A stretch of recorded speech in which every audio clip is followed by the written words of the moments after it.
The shell command will hollow something out for us. So if we look at our cylinder here, which is prepared earlier, as they say, and the shell command is up the top here, looks like a hollow box. It can also be got at, as I say, from the modify command, but you all know how the different menus are working now.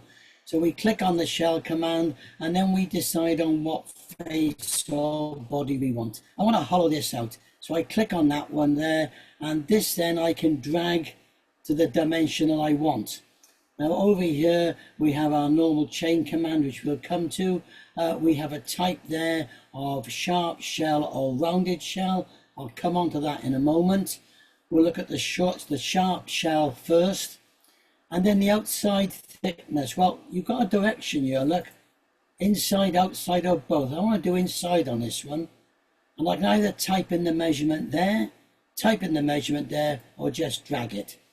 And there's my shell. It doesn't go all the way through because it will create a wall thickness on all the faces other than the one you're working on, if you follow me. So the one you highlight is the one that is the hole, if you like, and then every other face, no matter how complicated the shape is, if it was a sort of, you know, really complicated shape, it would hollow out that entire shape and give you one entrance hole, and every other wall then would be the thickness that you described.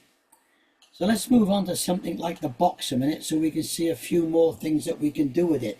Now, back on the shell, and this time we'll just go back to where we were again on that one. We're still on the inside command, and there's our nice box. Now if we go on the shell command, and this time let's do outside only. So on the outside now on this one, we can now create it on the outside and you can't come back on the inside because you've told it outside. You can also do both, and on both you could have different ones. So there's the edge of the box. We can come into there and you can do that one. So the inside and the outside thicknesses can be separate there. I'll go back again, and we're going to click on the box again. Now this time I want to do a both one, and I want to do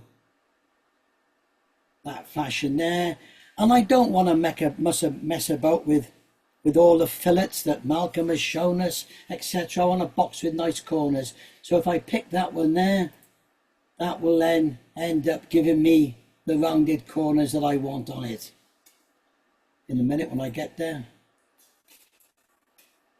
Whoops, why didn't that work? Let's go back again. Shell, rounded corners.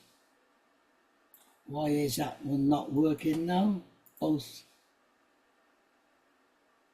outside. There we go. We got there. So you've now got a fillet all the way around the box. You've got no control over this fillet size, by the way. It's based on the size of the box, but it is a quick and easy way to get a box. We could have done it on this one as well. Any edge will work on it. One other thing with it now is I want to go back and I want to make now some little pigeonholes, you know, the sort of clip-on boxes you get in a workshop, etc. So what I'm going to do for that one is I'm going to do the fillet that we've been told about. I'm going to shove a fillet on that end there, a bit like that. And I'm going to put a chamfer, sorry, I'm going to put a fillet now on the top one to get a bit of rounding on it. You can see what it looks like there.